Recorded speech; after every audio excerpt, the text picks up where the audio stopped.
Previously on Murirb Musings Mystery Radio. The name Skillet. Douglas R. Skillet. Detective, Gumshoe, Private Eye. And this is my caseload. It was Friday. No, Thursday. Business slow. I was in my office waiting for a morning breeze when a blonde dame who could launch 1,000 ships walked in. Said her name was Florence Chamomile. She begged me to track down her husband's killer. Not because she wanted him arrested, but to finish the job.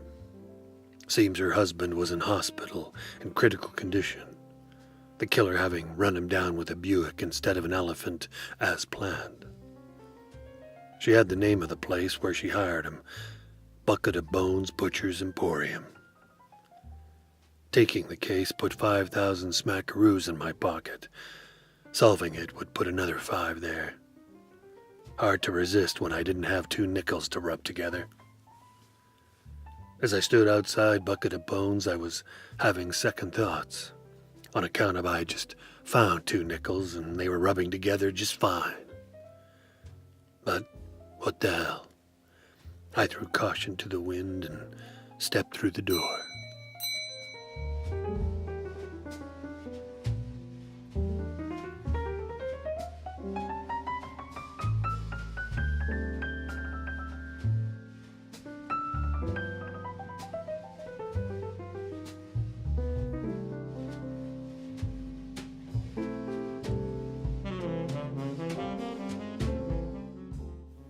Bucket of Bones hadn't changed.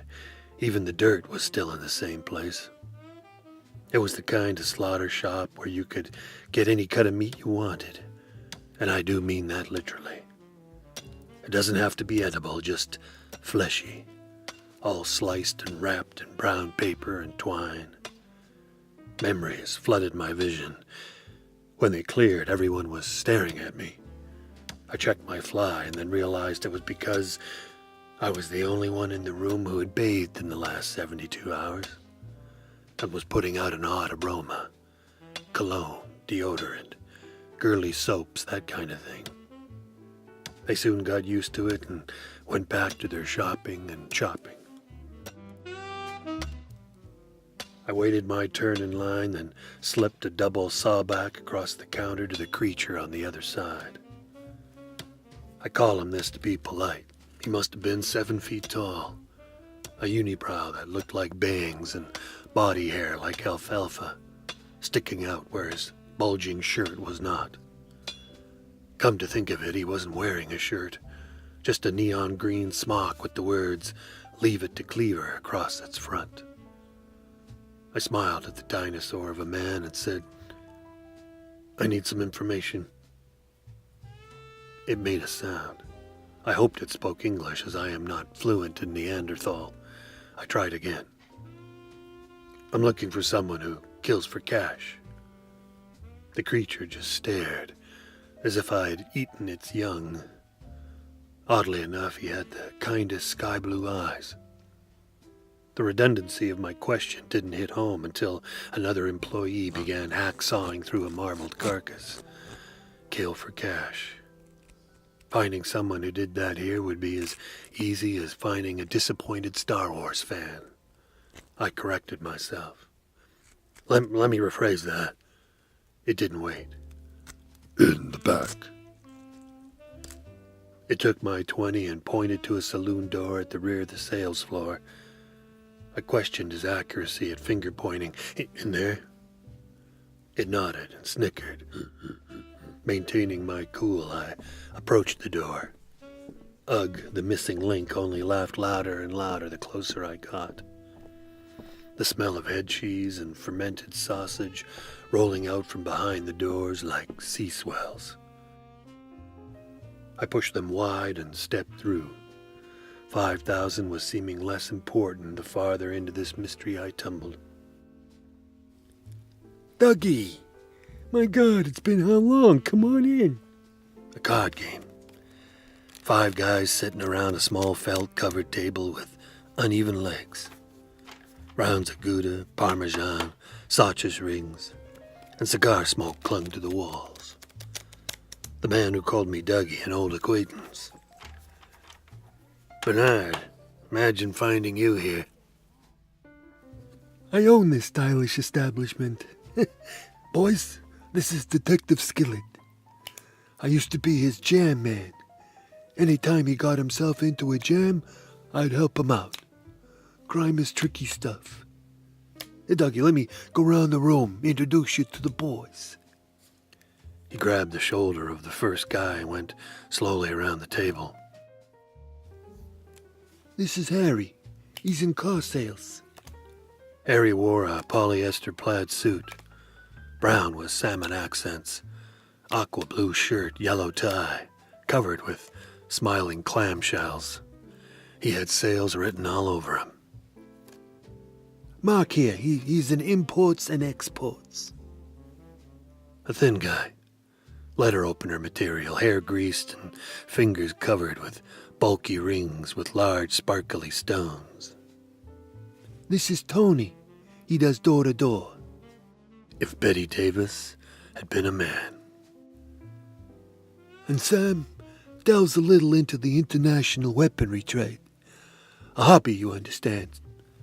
So, why have you bestowed upon us your company, Detective? I'm looking for someone. Another jam. Try a dating service. I'd never found Bernard all that funny. A woman came in here 2 weeks ago and hired someone to kill her husband. You wouldn't happen to know who that someone might be. Murder's not my game. I slaughter animals. Why waste my time with people? I didn't say murder. Right now it's only hit and run. The guy did a lousy job, sloppy workmanship. Ring any bells? Do you have a description? Only that he didn't know what an elephant looks like. Hey, boys. You know what an elephant is? They all took turns showing off their smarts. Tony went first. Yeah, sure, it's big and gray. Then Harry. Has a trunk for a nose. And Sam. It's hard to parallel park. Finally, Mark chimed in. There's never forget and has mice. See, Dougie, we just play cards and mind our own business. You want pork chops? I got great prices. You want a stupid killer? Try the police station.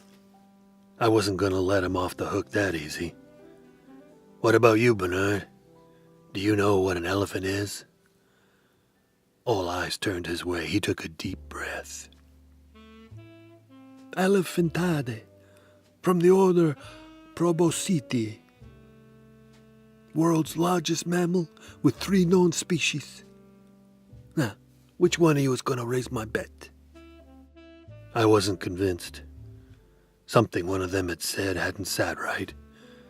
The fellow named Sam.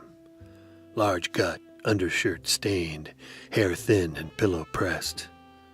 His pants hung low so you could see half his butt smile as he sat there throwing chips and drinking homebrew. Sure, this was an international weaponry tradesman. I just turned and left, planning my next move. Hey, Dougie, next time you're in a jam, walk. I don't get it. Jam. Traffic jam. Walk. Get out of the car and walk. Aye. Like I said, he wasn't funny. I went back out to the street and found a comfortable spot out of sight. A shadowy space between a construction barrier and bowling alley. It might be a long time before Sam got bored of playing cards, but I was more than willing to wait. It was 2:30 in the afternoon. I had nothing but time. And he just might lead me to a killer.